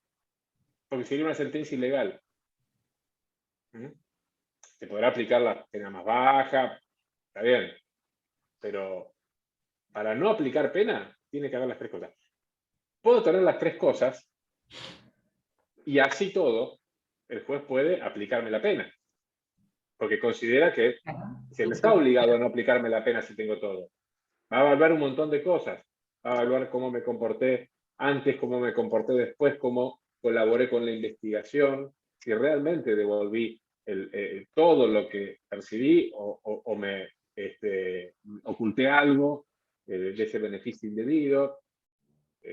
Pero si alguna chance quiero tener de no tener pena, tengo que tener todo. Rolando, te quería decir, Sí. por ejemplo, viste en el caso Siemens, ¿querés comentarles un poco, así como en un minutito, por ejemplo, porque justamente es como un ejemplo vivo de lo que terminás de decir, o sea, respecto al devolver, o a la autodenuncia, o a qué es lo que Bien, sucedió concretamente, como para decirle, por pero- ejemplo, a las chicas y que vean en algo que pasó, realmente que es un caso verídico, y que tengan una idea somera, por lo menos.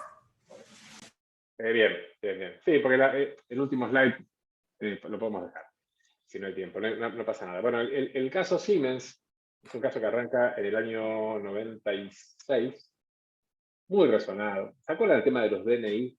Bueno, hay gente muy joven acá, quizá no se acuerde, de la época de Menem. En la Argentina, digamos, necesitaba,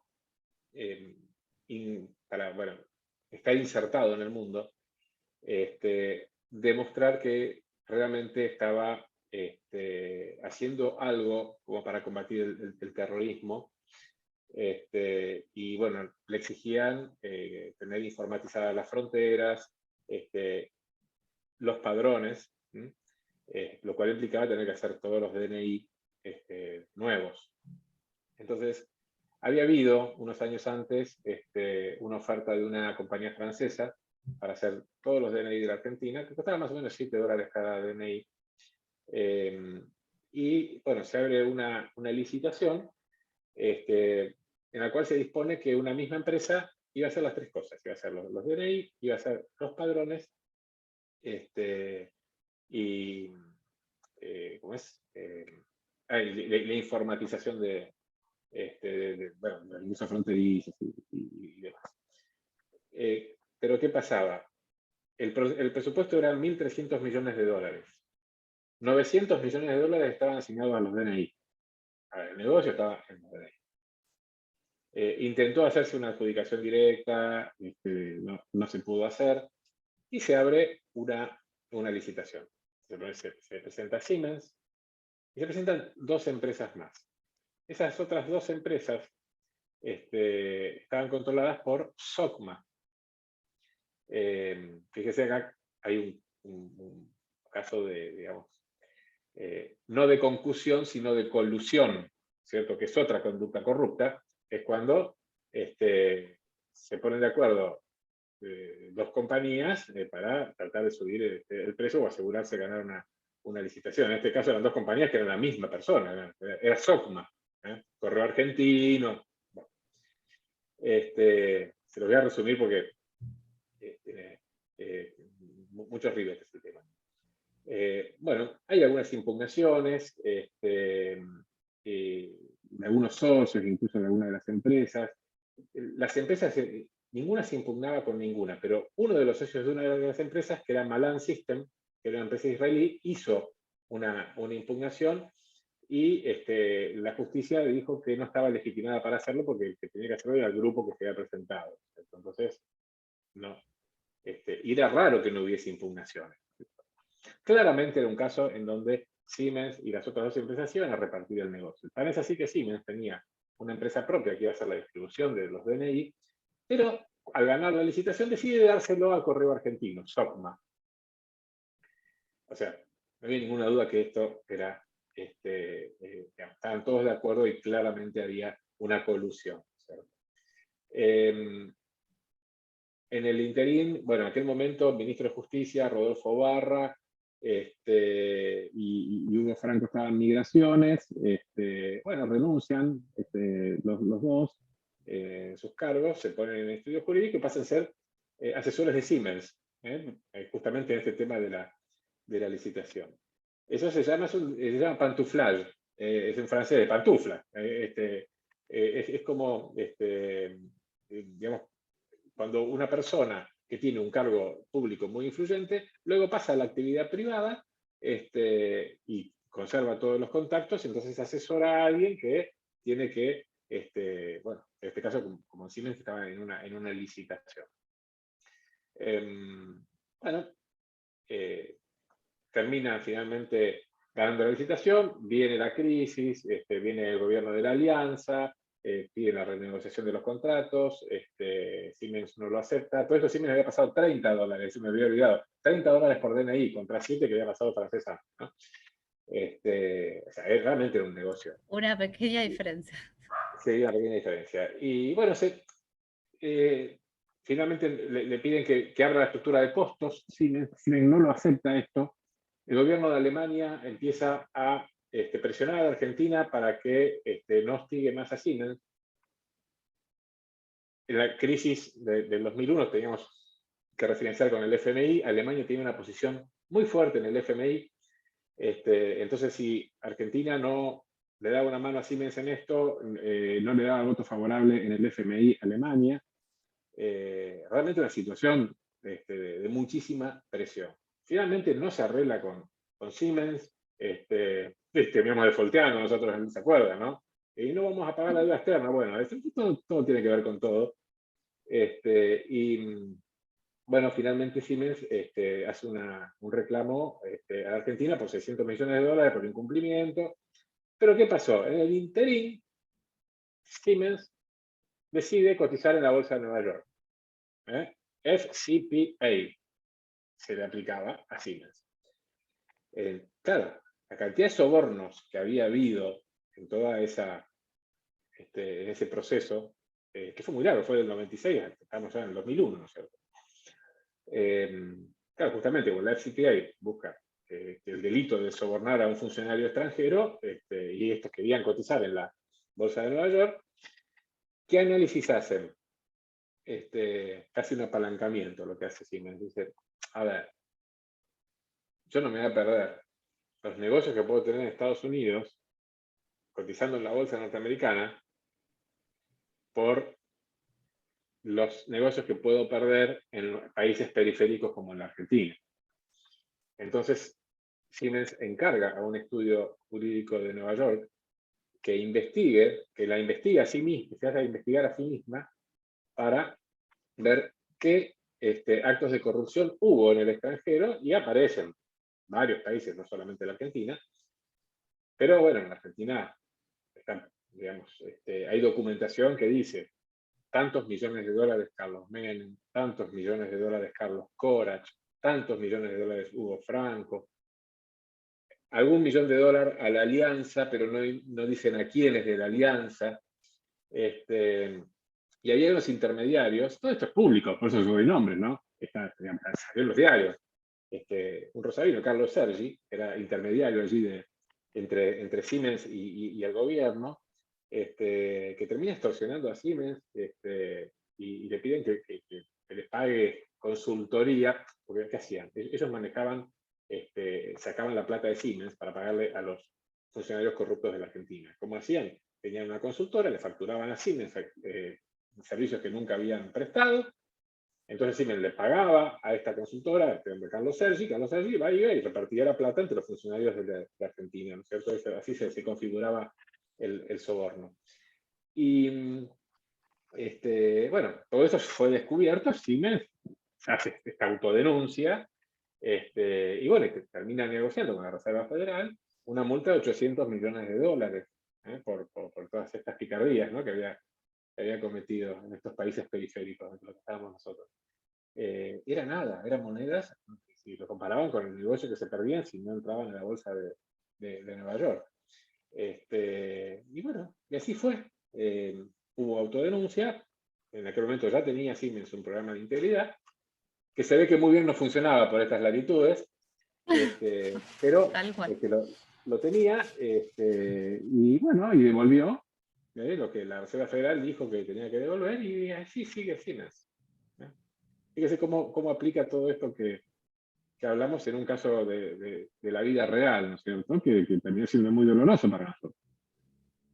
Esa historia. ¿Se acordaban de ese caso? Sí, yo sí. Paulina, no te acordabas, vos sos muy No joven. sabía tantos detalles, pero sí, lo tengo, me sonó mucho. Bueno, lo tienen ahí en el chat para leerlo con mucho más detalles, ¿no es cierto? Hasta pueden saber cuántos millones de dólares se embolsó cada uno, si quieren chusmear un poco. Bueno, son las 20 horas, Raquel, Sebastián. Bueno, Yo estoy a disposición para cualquier pregunta que quieran hacerme. Y si no, bueno, concluimos. Bibliografía, por favor. Bibliografía, se les podemos dar. A ver, la ley te La dice ley de cómo tenés que compliance. armar, cómo tenés que armar un programa de integridad. Está el libro blanco de Compliance, que es una publicación española, que es una guía muy interesante. ¿Cómo se llama? Que tiene los derechos abiertos. O sea, no ¿Cómo hay se que llama? comprarlo. Perdón. El libro blanco de Compliance. Yo se los puedo facilitar. Si después, no sé, me dan alguna dirección de email, yo se los mando. Bueno, gracias. y también podría ser la guía para la implementación de programas de integridad para pymes. Sí. Esa Sí, te sí. vendría muy bien para el trabajo, porque ahí está explicado en forma didáctica cada uno de los pasos y te va a servir leerlo, vas a ver que te va a servir mucho para tu trabajo. Muchas gracias. Si me lo pasan por el correo, me va a gustar. Vos tenés los correos. Sí, yo también quisiera, si lo podrían enviar por correo, ambas cuestiones. Bueno, después entonces, Rolando, se lo vamos a pasar a Candelaria Sí, sí. y Se vos lo si pasamos querés por pasarme email. ese material y yo le agrego el programa de integridad y así, bueno, lo reenvían a todos los asistentes. ¿Les parece? Muchísimas gracias. Dale, buenísimo. Bueno, pues nada. Realmente yo aprendí muchas cosas que desconocía. Muchas gracias. Bueno, nos alegramos mucho. Bueno, fue un placer, así que bueno, les dejamos un saludo. Un gusto. Buenas Muchas tardes. gracias. Bueno, muchas Buenas gracias. tardes. Bueno, Muchas buenas gracias. noches. Muchísimas gracias. Mucho gusto, Raquel. Gracias, Rolando. Gracias, Jorge. Muchas gracias. Igualmente Jorge. para nosotros. Gracias por la Espero verlos participación. pronto a los dos. ¿Cómo no? Sinceramente. ¿Cómo no? ¿Cómo no? O me Seguramente. gustaría estar en contacto. Sí, totalmente. Bueno, yo Porque ahí les dejé estamos el correo. en el mismo tema. Perfecto. Bueno, Me nos parece. encantaría. Estamos en contacto en cualquier momento, Jorge. Gracias igualmente. ¿Cómo A no? sus órdenes. Cualquier cosa que pueda ser útil, con todo gusto. ¿Cómo no? Muchas Seguramente. Un abrazo seguramente. respetuoso para todos ustedes. Igualmente. Muchas Abrazo. gracias. Hasta luego. Chao, Hasta gracias. luego. Hasta luego.